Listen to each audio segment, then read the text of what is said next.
할렐루야, 안녕하세요 성도 여러분. 한 주간 잘 지내셨지요?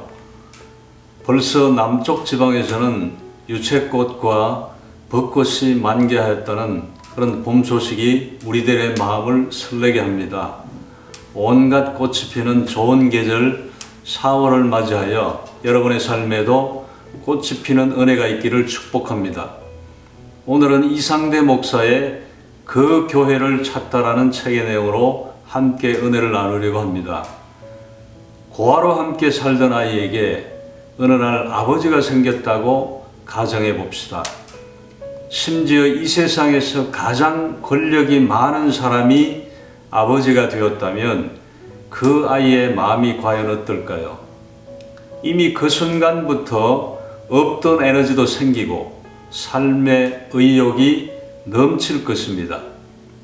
물론 아버지가 자신이 가진 권력을 또한 부를 당장 아이에게 주지는 않을 것입니다. 아버지는 자신의 뒤를 잇도록 아이를 훈련하고 준비하는 기간을 가질 수 있습니다. 그러나 그렇다 해도 아이는 아버지가 생겼다는 사실 자체만으로도 기뻐할 것입니다.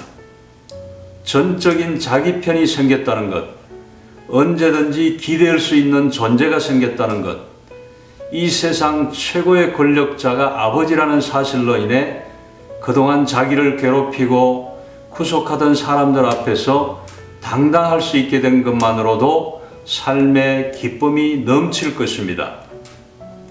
이처럼 당장 무엇인가를 누리지 못한다고 해도 구원받음으로 인해 하나님의 자녀가 되었다는 사실 자체가 우리에게 큰 기쁨이어야 합니다.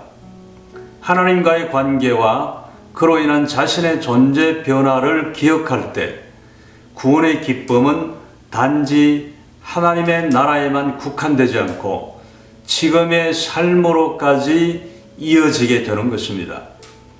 하나님과의 관계가 실제 삶 가운데서 기쁨으로 이어지려면 하나님의 마음을 떠올리는 습관을 가져야 합니다. 우리는 살면서 여러 가지 문제로 고통을 겪게 됩니다. 그러나 어떤 상황에서도 하나님과의 관계에 근거해서 하나님 아버지의 마음을 떠올리면 진정한 자유와 기쁨을 찾을 수 있습니다. 구원의 기쁨은 추상적인 것이 아니라 매우 실제적이며 구체적입니다. 우리가 구원받음으로 인해 하나님과의 특별한 관계가 되었다는 사실만 잘 기억하고 떠올린다면 분명 예상치 못한 기쁨과 감격을 경험하며 살게 될 것입니다. 그 기쁨과 감격을 경험하는 우리 모두가 되시기를 주님의 이름으로 축원합니다. 이제 말씀을 보시겠습니다. 로마서 11장 21절로 24절까지의 말씀입니다. 하나님이 원가지들로 아끼지 아니하셨은즉 너도 아끼지 아니하시리라. 그러므로 하나님의 인자하심과 준엄하심을 보라. 넘어지는 자들에게는 준엄하심이 있으니 너희가 만일 하나님의 인자하심에 머물러 있으면 그 인자가 너희에게 있으리라. 그렇지 않으면 너도 찍히는 바 되리라. 그들도 믿지 아니하는데 머무르지 아니하면 접붙임을 받으리니 이는 그들을 접붙이실 능력이 하나님께 있음이라.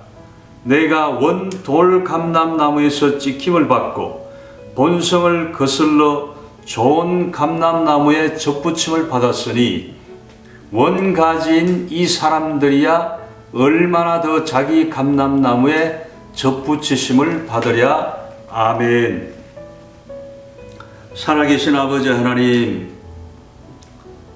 은혜를 감사합니다. 우리를 구원하시기 위해 2000년 전에 이 땅에 예수님을 보내주셔서 십자가에 달려 돌아가심으로 말미암아 우리 온 인류가 구원을 얻게 되게 하심을 감사합니다. 이제 주님 오신 또 이제 나를 기억하며 또한 주님 고난받으신 고난주간을 앞두고 사순절을 지내면서 우리가 더욱더 주님을 알아가기 원합니다. 주님을 또한 바라기를 원합니다. 주님 뜻대로 살아갈 수 있는 우리 모두가 되게 하여 주시옵소서. 그래서 예수님께서 십자가에 달려 돌아가시기까지 우리를 사랑하신 그 하나님의 그 사랑과 그 은혜 감사 감격하면서 이 한 주간도 승리하며 살아가는 우리 모두가 되게 하여 주시옵소서. 예수님 이름으로 감사하며 기도 올려옵나이다. 아멘. 한 주간 기도로 승리하세요. 고맙습니다.